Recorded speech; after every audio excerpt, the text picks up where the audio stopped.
بخاری کے اندر موجود ہے، عبداللہ ابن مسعود کہتے ہیں کہ ہم نے نبی صلی اللہ علیہ وآلہ وسلم کے ساتھ کئی بار اس حال میں کھانا کھایا ہے کہ جو ہم لقمہ پکڑ رہے ہوتے تھے وہ لقمہ اللہ کی تسبیح بیان کر رہا ہوتا تھا اور ہم اس کو سن بھی رہے ہوتے تھے،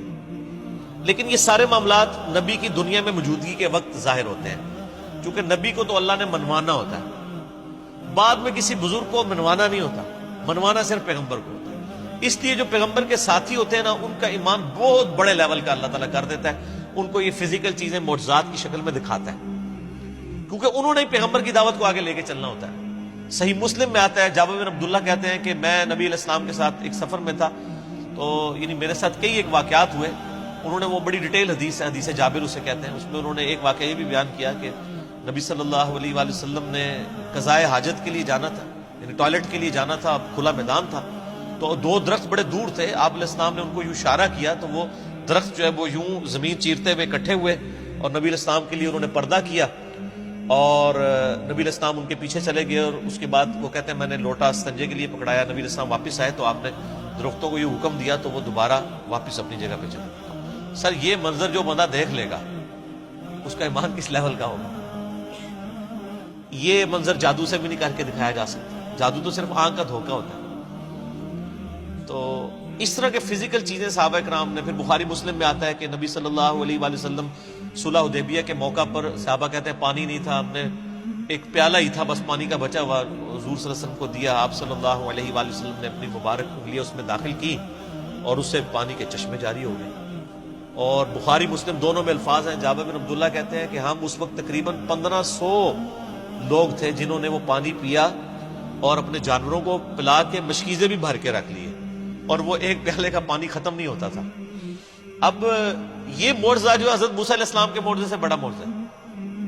یعنی حضرت موسیٰ علیہ السلام نے تو عصا پتھر پہ مارا تھا، پتھر سے تو چشمے ویسے بھی نکلتے ہیں، لیکن گوشت میں سے پانی کا نکلنا یہ بہت بڑا معجزہ تھا۔ یہی وجہ ہے کہ صحابہ کرام کا ایمان بہت بڑے لیول کا تھا۔ اسی لیے آپ دیکھیں کہ آپ علیہ السلام کی وفات کے بعد اگرچہ کئی قبائل مرتد ہوئے ہیں، لیکن صحابہ کرام کی جو ڈٹرمنیشن کا لیول تھا وہ بہت ہائی تھا۔ ان کو یہ پتا تھا کہ یہ اللہ کے پیغمبر ہیں، اور ہمیں یہ جو پروفیسی دے کے گئے ہیں نا کہ رومن اور پرشین امپائر گریں گی تو یہ گر جائیں گے۔ اس وقت یہ سوچا تھا اتنی بڑی سپر پاورز اور عرب کی ایک قوم جس کے پاس نہ کوئی لیٹسٹ اسلحہ موجود ہے، نہ اس طرح کی ریزروڈ آرمی موجود ہے، لیکن آپ دیکھ لیں یعنی نبی علیہ السلام کی وفات کے ود ان 5 ایئرز رومن اور پرشین امپائر مسلمانوں کے قدموں میں ڈھیر ہو چکی تھی۔ تو یہ صحابہ کرام کا جو کانفیڈنس تھا نا، یہ اصل میں ان کو لڑواتا تھا۔ اس کانفیڈنس کے آگے پھر کوئی دنیا کی سپر پاور ٹھہر نہیں سکتی تھی۔ جب خالد بن ولید کو بھیجا ہے سیدنا ابوبکر صدیق رضی اللہ تعالیٰ عنہ نے، جنگ یرموک میں بھی ان کے بہت بڑا کردار تھا، اس سے پہلے پرشین امپائر کی جو بڑی بڑی فتوحات ہوئی ہیں، قادسیہ میں تو سیدنا سعد بن ابی وقاص گئے تھے، لیکن اس سے پہلے جو عراق پورا فتح کیا ہے خالد بن ولید نے، تو وہ مطلب اپنے مخالفین کو خط لکھتے تھے، اور اس میں خط میں صرف ایک جملہ لکھتے تھے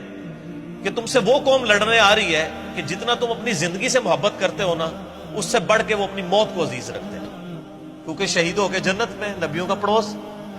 سر جو بندہ جان ہتھیلی پہ اس لیے رکھ کے نکل رہا ہو کہ میں نے مرنا ہے،